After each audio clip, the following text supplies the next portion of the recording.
Okay, it looks like we are live. First things first. First things first. We're going to win the league, okay?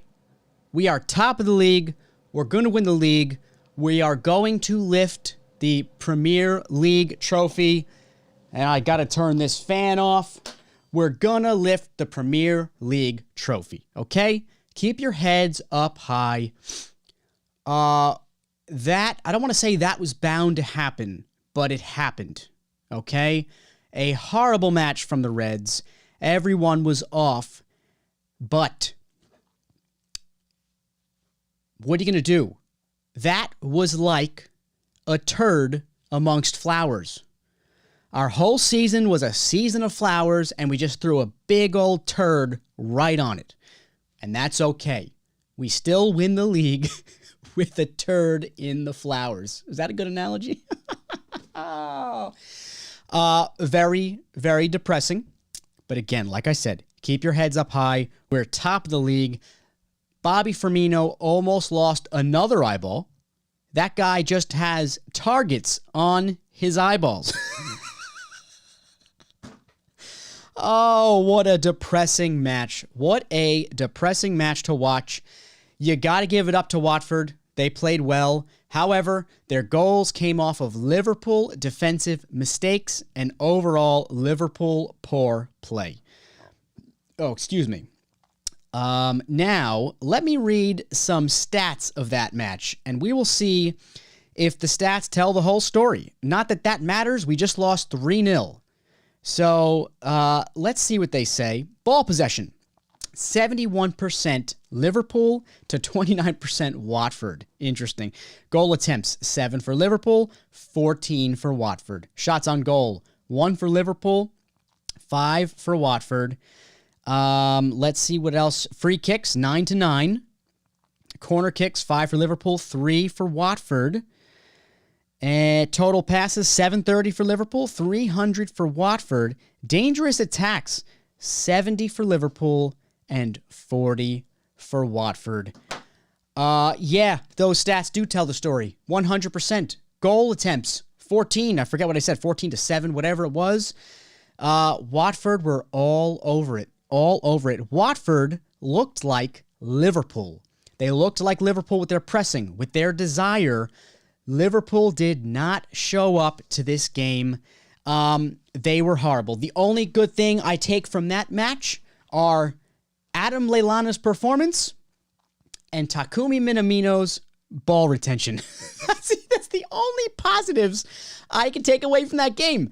Lallana comes on and just looked very rhythmic. He looked good. He looked very good. Obviously, he had that unbelievable strike, which hit the post, sadly.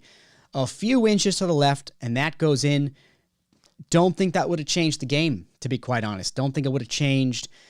We were still garbage overall. And that's it. That's it. There's nothing we could do about that. We have to brush it off. We have to brush it off. The whole Liverpool team decided to have a poor game at the same exact time. That's what happened. Week in, week out, we always have a couple players who were off. And that game, every player decided to have an off game, including VVD, which is unlikely for him to have an off game. He was off.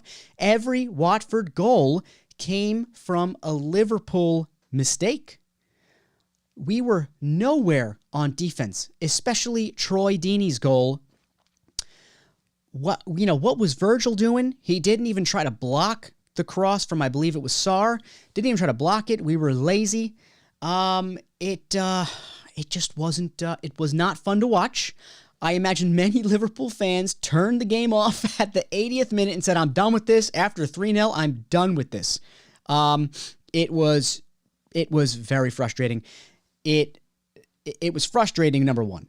Number two, it ended our winning streak in the Premier League. Number three, it ended our potential invincible run this season.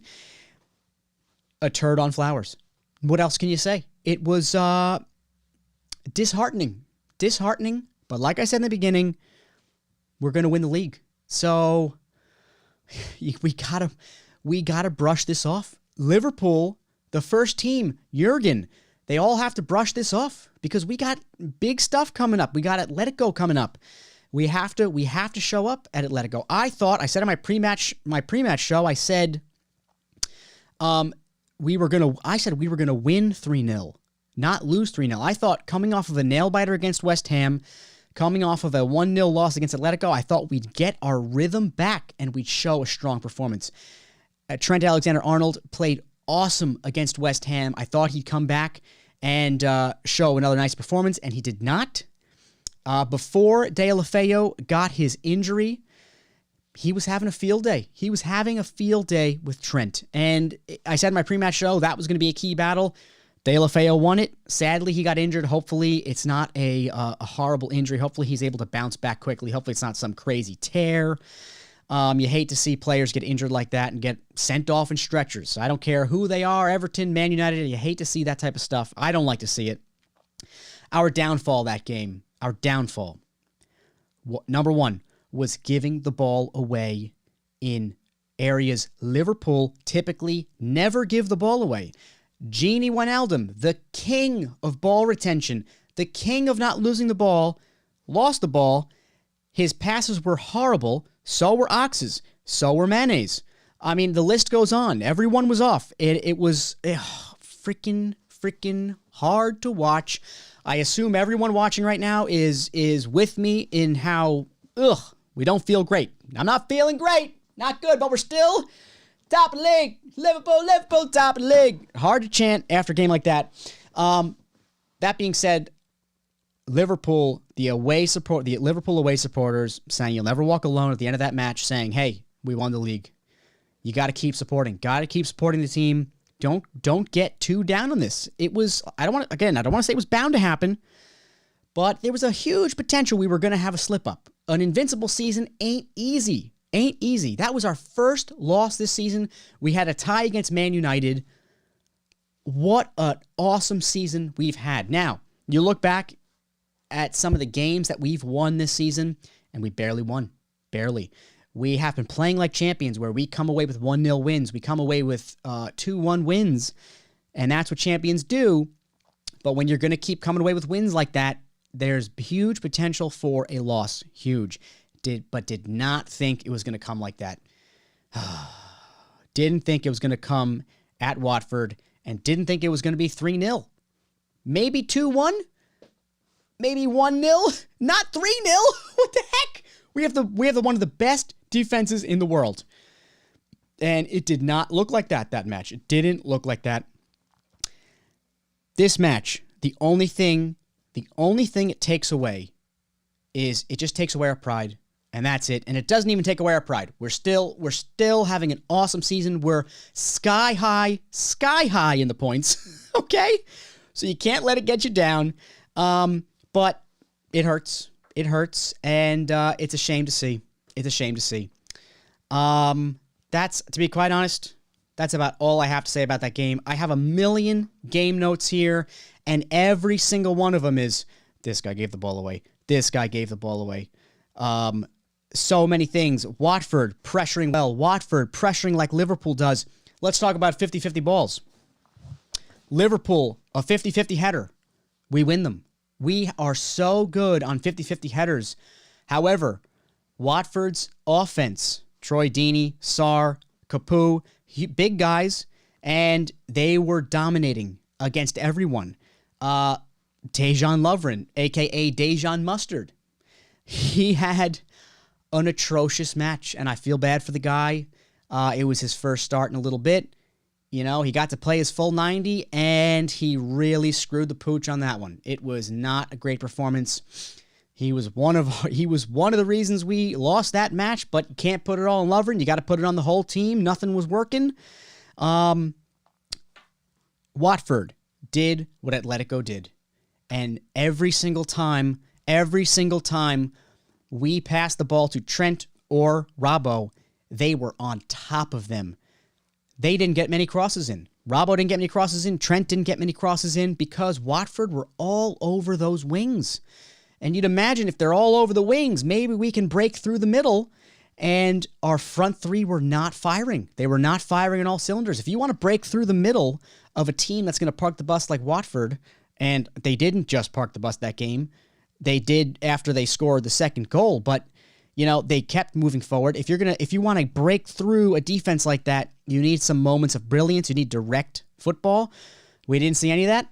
We barely got near the net. Barely got near the net. It was bad on all terms. It was very, very frustrating. Genie giving the ball away again. All this being said, there were good moments of that match, but it really just came down to some individual skill. Allison had a good save. Trent had a nice settle that he then, outside of the boot, crossed it into the box, and that was great. There were a couple good things. I think Salah was the best of our front three. He kept doing what Salah does. He kept pressing, kept trying, never gave up. But what are you going to do if the rest of the team's not on your side, in a sense? You can't do it alone. It was very sad. It was very sad. But again, we go away with that. Our pride is hurt a little bit. We're top of the league. We're going to win the league. Let's hope we stay in the Champions League. We go again. We have Chelsea this week. And keep our heads up high. Klopp is going to take what we learned today and bring it onto the training ground. And not to mention what a learning experience it was for this side. This side is not used to losing. They're not used to it. So maybe good that it comes now and not in the Champions League. I mean, we did just lose in the Champions League, but, against Atletico coming up. Hopefully we take this, we learn from it, we build some character. Keep your heads up high. Thanks for listening. Please like and subscribe, and check out our podcast on iTunes, Spotify, anywhere you could find podcasts. The Anfield Humidor Podcast. My name's Brian. I'm normally joined by my buddy Andrew. Today it's just me. Thanks for watching. Adios, guys. Keep your heads up high. Don't get too depressed. Enjoy the rest of the day if you can. Because I don't know if I can, but I'm going to try. All right. See you later, guys. Thanks for watching.